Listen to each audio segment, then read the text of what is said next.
So I actually wanted to ask you, Steven, about this because you're the offensive line expert.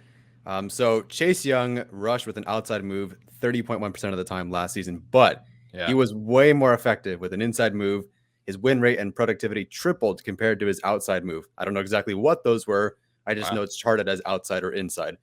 So I guess my question to you is, how do you prepare for someone who is that effective to the inside, but he only did it about 11% of the time, those inside moves, and that could change this year, sure. So how do you prepare for someone who only does that, and he's so effective at it, but only does it 10% of the time, but he's going to a third of the time use an outside move, maybe speak to like preparation or pass sets or hand usage. I don't Yeah, know.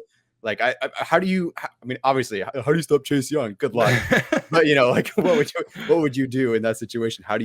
What would you coach someone to do? Well, that kind of reminds me of like Melvin Ingram in his heyday, Mm, because Melvin Ingram was never really like, a dip and a rip. Like Joey Bosa is great with an outside rush, right? That was never truly hmm Melvin Ingram's best asset. Like we all saw the spin moves, we all saw the swim moves on the inside. Like Melvin Ingram was primarily, an interior rusher. And I think they could take a lesson from the Colts. And one of the things that the Colts kind of did, of course, you have to have the personnel to do this, right?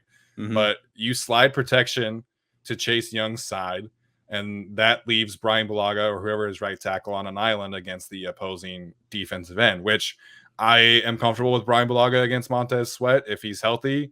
If they have Storm Norton in this game, then they cannot do this. So you slide protection to the left side, and that opens up Matt Filer as someone who can be kind of a free roamer and either help on Chase Young or help on Deron Payne, Jonathan Allen with Corey Lindsley.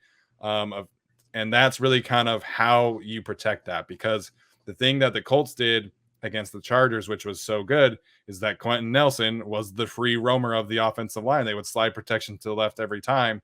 That way, if Melvin Ingram, ripped or spun to the inside, Quentin Nelson, the best offensive guard in the league, was there to kind of clean things up. And of course, we all saw the splash play, if you will, when he really just laid Melvin Ingram out. And those are the kind of things that you can happen.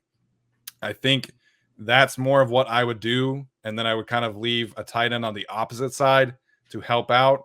But that's just me. You can do you can do the opposite. You can slide protection to the right and have a tight end, helping out with Chase Young. But if he's that good on the inside, I would rather have the guard helping as opposed to a tight end.